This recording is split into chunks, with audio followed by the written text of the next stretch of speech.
Par 1948, par un jour de novembre où vous êtes né à Paris. Il paraît qu'il faisait très froid. Il faisait froid. Ouais, ouais. Et vous êtes né d'un père soudeur Breton, oui. breton. Ouais. Vous avez gardé tête de breton, là. Si on peut prendre ça d'un point de vue négatif, j'ai pas été très aidé parce que ma mère était russo-polaque et mon père breton. Les deux, ça faisait un peu tête de Des caractères bien trempés. Ouais, on m'appelle tête de guiche, oui. Et mes enfants ont ce même surnom d'ailleurs quand ils disent non ou ils ont du mal à comprendre les choses, tête de guiche. Qu'est-ce que vous ont apporté l'un et l'autre? Commençons par la maman. Je crois qu'on m'a laissé faire ce que je voulais et que l'encadrement a été intelligent. Et le côté un peu têtu est important. Et ma mère et mon père d'ailleurs m'ont donné un trait de caractère qui est toujours resté, cette espèce de gentillesse quelquefois un peu excessive qui peut se transformer en empathie et en compassion permanente. Oui. Vous avez commencé à travailler sur les halles pour gagner votre vie. Oui, mais ce qui est un peu particulier, c'est qu'à l'époque, on pouvait être môme, avoir 10-12 ans, se faire un peu d'argent de poche en allant travailler au Halles aux fleurs, au Halles au fromage, faire les cours des halles pendant les vacances, pendant l'été. Personne ne trouvait rien à redire qu'à 12-14 ans, on bricole, on décharge des camions, mais pas d'une manière brutale. Aujourd'hui, ça devient difficile, quoi. À 15 ans, justement, vous perdez votre père. Ouais. Est-ce que c'est un choc sur le moment? Le coup. Pas sur le coup. Pas sur le coup. Quand on a 15 ans, on est vraiment un ado, un peu con, et on ne voit pas ces choses-là. On ne peut pas savoir quelle est l'importance que ça a et que ça va avoir. Pourquoi beaucoup plus tard, vous avez éprouvé le besoin d'écrire Mon vieux? Parce que le hasard de la rencontre avec la voix de Jean Ferrat qui chantait cette chanson, parce que l'envie d'écrire quelque chose d'un peu pudique sur mon père, parce que l'envie de se dire que toutes les erreurs de parcours qu'on peut avoir eues, qui n'étaient pas des grosses erreurs, mais c'est des petites erreurs de parcours, il n'y a pas eu de véritable conflit entre nous. D'ailleurs, je crois même qu'il n'y en a jamais vraiment eu, mais il y a une espèce d'incommunicabilité liée à la pudeur. Les parents qu'on avait étaient des personnes qui n'avaient pas l'habitude avec leurs parents d'être pris dans les bras, d'être câlinés, d'entendre se dire simplement je t'aime et de dire eux-mêmes je t'aime à leurs parents. Donc l'incommunicabilité existait. Et puis le temps passant, on se rend compte qu'il y a plein de choses qu'on aurait dû se dire et que c'est dommage que le temps y passait.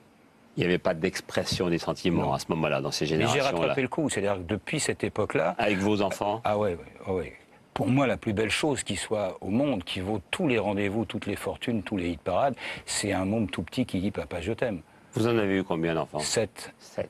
Et sincèrement, les 4-5 derniers, je me suis dit qu'il fallait vraiment que le mot « je t'aime » soit pas quelque chose d'anormal. Parce qu'au début, vous aviez du mal à prononcer. J'étais un peu pudeur, j'avais un peu de pudeur et puis j'étais aussi un petit peu con-con parce que le succès, la notoriété, la célébrité fait qu'on se la joue, qu'on se la pète un peu et que la tête est un peu gonflée et que le show business prend le pas sur les enfants.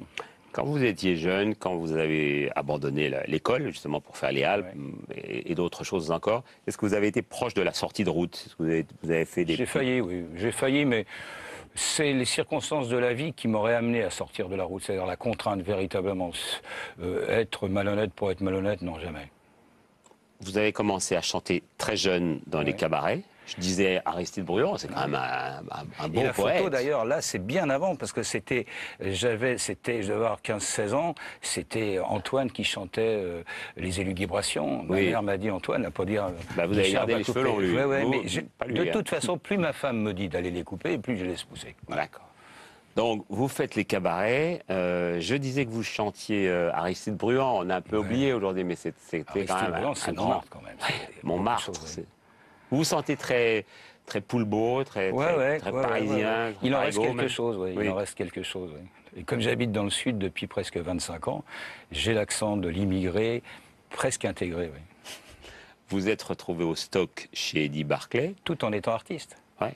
La légende a voulu que je travaillais au Stock. C'est Jacques Martin qui disait « Je travaillais au Stock, je livrais les disques et... » Barclay m'a dit, non, j'avais un contrat, mais je vendais pas de disques.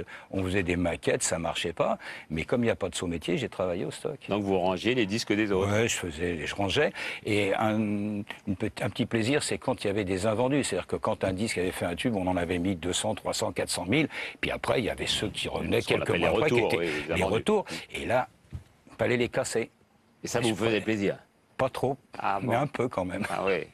C'était les disques des autres. Hein. Oui. Et les vôtres, ça marchait pas trop fort. On en vendait 12 alors, donc le problème ne se posait pas. Vous avez douté de vous à ce moment-là quand vous... Ouais, quand j'ai approché 22, 23, 24 ans, je me suis dit, il va falloir que je fasse ou ça marche ou je fais autre chose. Qu'est-ce qui a fait que tout d'un coup ça a marché? C'est la tendresse peut-être Oui. en 73? Oui, 70. C'est l'album qui a été fait en 73. Il faut savoir, Patrick, il faut savoir que les dates que l'on donne pour les chansons sont les dates des albums. Bien sûr. Et non pas de l'humilité. l'écriture. Non, mais même la sortie, l'humilité voulait qu'on sortait 2 chansons. Ça marchait bien, super. On refaisait un autre 45 tours, 2 chansons. Mais ça justifiait pas d'investir dans un album. Il fallait faire encore 1 ou 2 45 tours pour qu'on fasse un album. Ça coûtait très cher. Et les plus grandes vedettes étaient soumises à ça. Il y avait que Ferré, Aznavour, Ferrat, Brel qui, eux, faisaient des albums. Ferrat, vous avez travaillé avec lui. On a eu la musique de Mon Vieux, ouais. Et j'ai adoré enregistrer aussi Ma Môme, pour le plaisir. Ouais. Et vous travaillez aussi avec Christophe. Christophe, oui, faut pas pleurer comme ça. Mais c'était aussi une belle chanson, même. C'est toujours une belle chanson, de circonstance. Alors, j'ai une bonne tête, là, mon vieux. Bah oui, alors là c'est quand même en 74, on est d'accord. Hein, oui, 73. Mais l'album est 74, il y a le décalage. Parce qu'il y avait une chanson qui s'appelait Chanson pour Anne Frank et Chanson pour Anna, que j'avais fait aussi un peu avant. Et bon, l'album a été justifié, oui. Donc composé avec Jean Ferrat et Michel Sanlis, voilà. Et puis vous avez remodifié les paroles pour rendre hommage à votre père. Pour que ça soit plus personnel. Et puis comme on m'avait dit à l'époque, on te laisse l'enregistrer, mais ça marchera jamais parce que c'est démodé. J'ai demandé à Eddie Barclay qu'est-ce qu'on fait. Alors il m'a dit déchirer le contrat. Je suis devenu producteur, toujours chez Barclay. Et malchance pour eux et par chance pour vous. C'est le temps qu'a fait. Ça a marché. La chanson a vraiment fait un succès, mais ce qu'elle est devenue en 40 ans ne m'appartient pas. C'est-à-dire qu'elle s'est installée, génération après génération. Et le jour où pour la première fois, on m'a dit, ça c'est mon beau-père André avec ma mère. Et votre maman. C'était un Olympien. Et la première fois. On reconnaît bien l'origine russe, hein, l'origine slave. Tout à fait, oui. On a toujours ce côté un petit peu pays de l'Est. Et un jour, quand on m'a dit mon père a voulu être enterré avec comme fond musical à l'église Mon Vieux, là ça m'a touché. Et puis je me suis aperçu que ça s'est passé souvent. Et il y a José Giovanni, par exemple, réalisateur de cinéma, qui avait demandé à ce que, si c'était possible, je vienne chanter à son enterrement Mon Vieux. Donc je suis venu, il y avait des chanteurs corses et je l'ai fait aussi. Ouvrini, et voilà. Et là, donc, c'est votre beau-père et votre maman. Vous êtes ils sont à l'Olympia. C'était en 74, et à ce qu'on m'a dit, c'est une photo de presse. Et ce soir-là, il y a une de mes filles, la seconde, Armelle, qui est née le soir de la première. Le monde est petit, c'était marrant, voilà. Et vous vous rendez compte que 36 ans, 38 ans après, on va vous retrouver sur la même scène. Oui, c'est pas grave, c'est un endroit sympa. En plus, le directeur de l'Olympia est quelqu'un d'exceptionnel, oui. Arnaud Delbar, oui. Il en faut des directeurs de salle comme ça. Alors, parallèlement, ce que les gens savent moins de vous, c'est que vous avez plein de passions. Ouais. Et notamment une que j'ai pu découvrir personnellement, parce que je vous ai vu sur place, à Pékin. Ouais. Vous étiez fou de chinois. Ah oui, mais j'adorais, parce que vous étiez pour la 2e chaîne. J'étais avec l'équipe Gérard Saint-Paul, Yves Mourouzi pour la 1. Le seul moyen d'avoir un visa pour Pékin, c'était de faire partie d'une équipe de télé. J'avais un visa pour Canton, pour Nankin, et pas pour Pékin. Et le matin du départ de toute cette équipe, j'ai eu mon visa et je suis parti comme caméraman à la télé. C'était marrant. Sur la chaîne d'en face. Oui, vous avez bien cavalé parce qu'il y avait une belle ambiance dans les hôtels. Oui. Il fallait travailler pour envoyer dans les satellites, j'ai bien aimé. Qu'est-ce qui fait que vous étiez passionné par les Chinois et le chinois? Parce que j'avais fait un peu de chinois. J'avais fait un peu de chinois au lycée. Je trouvais la langue formidable, fabuleuse. J'aimais tout ce côté chinois. Et puis je m'étais dit, il faut que j'aille un jour en Chine. Et c'était 3 ans après la mort de Mao, quand même, 79. C'était pas au jour d'aujourd'hui. Non. C'est un disque en chinois. J'ai chanté Wo Tomo Ai Tan Wo Tsong Wei Shu Si. Je t'aime, tu vois, en chinois, oui. Et puis Petite fille, petit garçon, je crois que c'était Xiu Mei Mei, Xiu Titi, c'était des chansons à moi. Et Mon Vieux en chinois, ça donnait quoi? Je l'ai pas fait. Ah d'accord. Mais peut-être qu'on le fera un jour. Oui, ça serait bien. Et aujourd'hui encore, vous avez un public chinois? J'ai des contacts, j'ai des amis chinois, oui, j'ai des contacts. Mais j'aimerais bien qu'on aille en Chine pour se remarier avec Christine, Kiki, parce qu'on s'est mariés. Mais je vous dis au moins 2 fois déjà. Oui, mais la 3e, on s'est rencontrés à Pékin, donc ah, d'accord. On ira de se remarier à Pékin, oui. Donc on a le droit de faire des projets comme ça. Donc vous avez fait un premier mariage. Ça, c'est le vrai officiel. Voilà. Et Gabriel était petit à l'époque, c'est en 91. Bon, et puis alors... C'était à la Saint-Valentin en plus. Bon, c'est bien ça. Ouais. Bon, Donc, on est dans la Gabriel, norme jusqu'alors. Voilà. Gabriel était petit, mais les deux frangins n'étaient pas là. Donc on s'est dit 11 ans après, on refait un mariage pour que les deux frères qu'on suivit voilà le soient mariage, invités. le nouveau mariage. Voilà, ils étaient invités et on s'est marié avec Claude Villeneuve, qui était le maire de Valras, qui nous a fait une cérémonie, tout ce qu'il y a de plus sérieux. On avait un copain curé qui est venu nous faire un petit discours. Et les grands-parents à Kiki, qui étaient encore de ce monde, fêtaient leurs 70 ans de mariage. Et ils ont fait aussi, voulez-vous reprendre pour épouse, tout, c'était marrant, quoi. Ouais, bon, ouais. donc il y aura un troisième mariage, toujours avec la même épouse. C'est l'année prochaine, hein. Ouais, ouais. C'est Chine. tous les 11 ans. On se marie tous les 11 ans. Ouais. Vous aviez créé une société en Chine Oui, j'ai eu même des bureaux à Shenzhen, mais c'était très compliqué d'avoir le suivi. C'est-à-dire il fallait avoir des gens ici, des gens là-bas pour suivre. J'ouvrais très facilement les portes, parce que j'ai fait faire beaucoup d'émissions à mon ami chinois, qui était un traducteur de l'époque qu'on avait eu quand on était en 79, qui est venu en France avec femme et enfants, et je les ai gardés, ils sont restés en France. Et avec Wang, on envoyait des émissions à la radio chinoise sur tous les artistes français, en chinois, pour Radio Pékin. Ouais. Alors toujours dans ce goût des affaires, mais les affaires... Qui ne rapportent pas d'argent. Voilà, enfin, en général, les affaires ne vous souriez pas beaucoup, mais vous aimiez bien créer les choses. Voilà, mais il y a beaucoup de choses que j'ai faites pas pour l'argent. La radio pirate, c'est pas pour gagner de l'argent. La Chine, ça m'a coûté des sous. Alors cette radio pirate, faut en parler parce que c'était la dernière radio pirate. Elle est restée la dernière. Ça s'appelait Radio Bocal.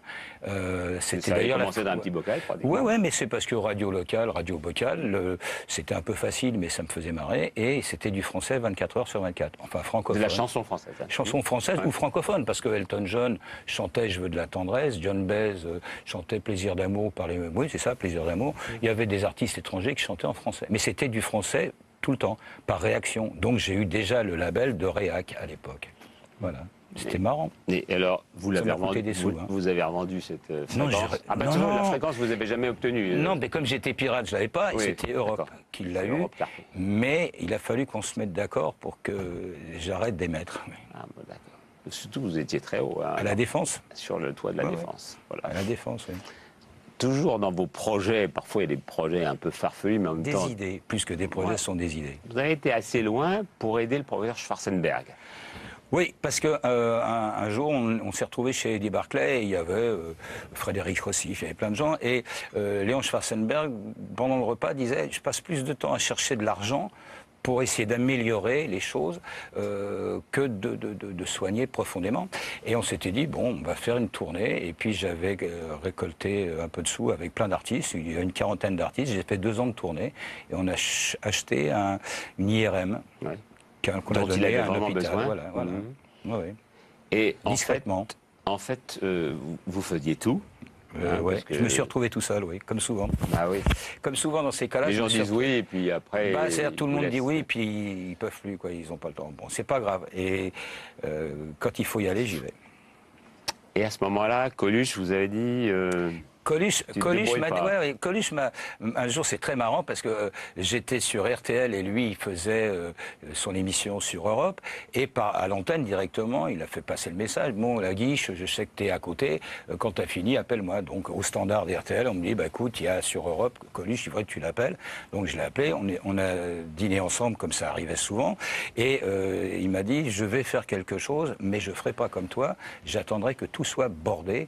Et c'est vrai qu'il a attendu que les fils à Lederman qui faisait HEC, je crois, et tout plié, organisé pour faire les restos du cœur. Et il m'a dit, voilà, je vais faire les restos du cœur. Bon, alors, et si tu veux, bah, je viens avec toi. Je viendrai le premier jour de l'ouverture. Et le jour de l'ouverture, c'était à Gennevilliers. C'est un chapiteau, il faisait très froid. Et bah, j'étais là. Voilà. Et vous lui avez donné un et j'ai coup fait de le main. service quand même. C'était plus pour donner un coup de main, je faisais pas showbiz là. Oui. Parce que les gens qui faisaient la queue faisaient pas showbiz, étaient pas sensibles, ils avaient vraiment des soucis à résoudre. Aujourd'hui, ils sont encore là. Lui n'est plus là, mais... Ils sont encore là, mais il faut arrêter d'être naïf, il faut arrêter d'être utopiste et penser que ça, il y aura toujours. Il y aura toujours. Le problème n'est pas de se dire il faudrait que ça s'arrête et que quelqu'un prenne en charge. Beaucoup de gens pensent que ça devrait être l'État qui devrait. Mais non, mais l'État c'est nous, alors faisons-le directement, il faut arrêter de dire des conneries. Le problème de la misère, de la difficulté des uns et des autres, ça coûte rien d'essayer d'être généreux soi-même avec son voisin. Il y a des tas de gens qui passent leur temps à râler en disant l'État devrait faire et qui disent même pas bonjour à leurs voisins. Des leçons comme ça, ils se les gardent. D'où vient votre passion pour le gitan? On a un peu oublié le gitan, mais le boxeur, pour le boxeur, qu'on surnommait Pierre-Franck Winterstein, oui. Oui. Super boxeur, super boxeur. Ben, c'est-à-dire que je l'avais rencontré comme ça, une soirée, et puis avec Michel Jouveau et Cyril Assous, on avait fait la chanson, et j'avais Cyril qui m'appelait en me disant, mais j'ai les chœurs à la maison, je leur fais chanter quoi? J'ai pas fait de texte, j'ai dit, je sais pas, le gitan, le gitan. Donc il a fait faire le gitan, les chœurs, et je me suis retrouvé à la maison avec Michel Jouveau, je dis, il faut écrire le gitan. Donc 20 minutes après, on avait fait la chanson en hommage à Pierre-Franck. Et puis c'est comme ça que ça s'est passé. Mais la chanson, au départ, j'y croyais pas du tout. Et la boxe, c'est votre univers ou pas tant que ça? Non, pas non. Plus que ça. Pour Pierre-Franck, ouais, c'était sympa d'y aller, mais c'est pas mon univers. C'est un univers très dur, la boxe, ouais, vraiment très dur. Alors après, vous avez chanté un certain nombre de grands de la chanson française, Ouais. des monuments, hein, Édith Piaf, Maurice Chevalier, Charles Trenet. Ouais. Ça, c'est l'avantage d'être producteur, on fait ce qu'on veut. Oui. Pour vous, c'est vraiment c'est important. C'est important parce que d'abord, le fait d'être producteur, j'engage mes fonds propres. Je fais ce que j'aime et en plus, c'est quelque chose qui appartient à mes enfants. C'est-à-dire que tout ce que j'ai fait m'appartient. Je peux considérer que chaque fois que je fais quelque chose qui me fait plaisir, comme chanter des chansons de Piaf ou chanter Trenet ou chanter Brel ou Aznavour, je me fais plaisir en parallèle de mes chansons nouvelles. Et je fais un cadeau à mes enfants pour le futur. Parce qu'avoir un catalogue avec plein de choses, quand c'est pas trop mal fait, ça dure longtemps. Et des trois, lequel vous a le plus inspiré entre Piaf, Trenet, Chevalier? Il n'y a pas de niveau de valeur. C'est des univers différents. Je suis peut-être plus proche de Piaf dans l'esprit, dans la façon de chanter, dans le côté un petit peu accordéon populaire quand je m'y mets. Mais non, Trenet, c'est fabuleux. Chevalier, c'était le personnage hyper populaire et grand professionnel de la scène. C'est vrai que vous vous promenez avec un petit camping-car aujourd'hui? Oui, c'est grand comme un bateau, et puis ça me permet de mettre tout dedans. C'est-à-dire que quand vous êtes dans un véhicule comme ça, on fait des kilomètres. Il y a des radars partout. On ne peut plus rouler très vite. Et les loges de la majorité des salles de spectacle, ou d'une grande majorité des salles de spectacle en France, sont pas terribles. Les salles sont belles, mais les loges, les toilettes, les coulisses, c'est pas terrible. Donc moi, j'ai tout dedans, voilà. Et je pars avec, et personne ne vient me déranger. Vous êtes un gitan d'une certaine façon? Un peu, oui. À votre manière? Oui, oui. Est-ce que quel regard vous avez sur la chanson française d'aujourd'hui? La chanson française, je pense que s'il n'y avait plus de diffusion télévisuelle, parce que c'est une grande courroie de transmission de la chanson, de tout ce qui est chanson au pluriel, tous les goûts, tous les styles, si on avait une meilleure diffusion avec plus d'émissions de variété, on aurait beaucoup plus de chanteurs et de chanteuses qui perceraient. Mais quand je dis des émissions de variété, ce ne sont pas des émissions de grande audience. Des petites émissions servent aussi à se faire la main. On parlait de boxe tout à l'heure avec Pierre-Franck Winterstein. Vous imaginez bien que quelqu'un qui est doué pour la boxe et qui commence, on ne va pas le mettre à faire un championnat d'Europe tout de suite. Un championnat de France, championnat d'Europe, il va falloir qu'il fasse quelques combats. Vous pensez qu'ils sont trop vite propulsés vers des... Oui, c'est-à-dire il y a des tas d'émissions pseudo de variété que je ne regarde pas, donc j'en dirai pas de mal puisque je ne les regarde pas. Et les émissions qui existent et qui sont quand même des émissions sérieuses pour la variété, il n'y en a pas beaucoup. Il y a Michel Drucker avec Champs-Élysées et le dimanche après-midi, mais il faut déjà être vedette. Il y a très peu de découvertes. Il y a Taratata avec Nagui, qui est très ciblé, mais c'est une bonne émission de variété. Il y a Daniela Lambroso et Patrick Sébastien. Et le reste, ce sont des émissions où on a des artistes qui viennent chanter une douzaine de chansons. Mais ce ne sont pas des variétés. Les variétés, c'est compliqué. Il faut toucher tous les publics. Et il n'y a pas un format de chanson de variété. Moi, j'aime la variété et tout ce qu'il y a autour fait que c'est difficile. Et je pense qu'il y a une quinzaine, une vingtaine d'années, quand les télévisions sont devenues ce qu'elles sont devenues, beaucoup d'intermédiaires ont trouvé que les gens du showbiz, les producteurs étaient quand même des emmerdeurs et qu'il valait mieux travailler avec les vedettes qu'avec ceux qui débutaient. En quoi c'était une erreur. Parlez-nous de Mohamed Mechti. Comment vous l'avez rencontré? Je ne l'ai pas rencontré. L'album que je suis en train de faire est dédié à un homme que je ne connais pas, qui est décédé il y a 2, 3 ans, 2 ans. Mohamed Mechti, c'est un tirailleur marocain. Un jour, j'ai vu un documentaire de Jean-Claude Chessial. J'avais pas vu la totalité. C'était au milieu de la nuit, comme souvent les choses intéressantes passent au milieu de la nuit, c'est-à-dire quand peu de gens les regardent. Et j'avais les larmes aux yeux en regardant ce film de cet homme qui vivait une espèce de vie très difficile, qui passait presque 9 mois par an en France pour toucher une petite retraite qui lui avait permis d'élever toute sa famille. Et cet homme avait choisi à un moment où la France en prenait plein la tronche. Le Maroc était sous protectorat français. Il avait fait le choix avec ses copains d'aller se faire casser la gueule sur les fronts de l'Europe. Voilà. Donc il était allé, beaucoup sont morts. Et la façon dont cet homme disait « je voulais pas qu'on fasse du mal à la France » avec cet accent marocain, me touchait profondément. Et je me disais, ce type vit quelque chose de terrible. Et on le voyait arriver à Meknès avec sa famille qui l'adorait, qui l'idolâtrait. Et cette espèce de vie sacrifié, sans état d'âme pour sa famille, était quelque chose qui m'a touché beaucoup. Donc, je me suis dit, s'il faut dédier quelque chose à quelqu'un que je connais pas, il le mérite. L'idée, c'est de les aider à revaloriser les pensions qui étaient données justement à ces militaires. C'est même plus que ça. Comment est-ce qu'un pays comment un pays comme le nôtre peut parler si fort, donner des leçons à travers le monde, et n'est même pas capable de respecter toute ethnie confondue, c'est-à-dire les Marocains, les Algériens, les Africains, les Sénégalais, et les Français de souche, qui se sont fait taper dans la tête. Ceux qui y sont allés, beaucoup n'en sont pas revenus, et on oublie. C'est normal d'aller se faire tuer. Ben non, c'est pas normal d'aller se faire tuer. Et pour ces hommes, c'était pas normal. Et il en reste encore quelques-uns dans les Sonacotra de Bordeaux et d'ailleurs. C'est pas bien. Il y a un film qui en a bien parlé, c'est Indigène. Oui, d'ailleurs, Indigène. Et quand le film était sorti, j'avais dit à Jean-Claude Chessial, le monde oubliera. Un peu pour reprendre la phrase de Gromyko, oui. Le monde malheureusement oubliera, parce que je sais que Mohamed Mechti était allé au Maroc, mais c'est triste parce que son épouse est décédée et lui, l'année d'après, est décédé aussi. Donc peut-être que là où il est, il aura l'occasion de voir ce que vous allez faire. Pour lui, peut-être, mais pour ceux qui sont encore là et qui sont des vieux messieurs à qui on doit le respect. Ça s'appellera donc Notre Histoire commune. C'est ça. Voilà. On s'en va et on revient. Et après la Grande Halle, donc l'Olympia à venir.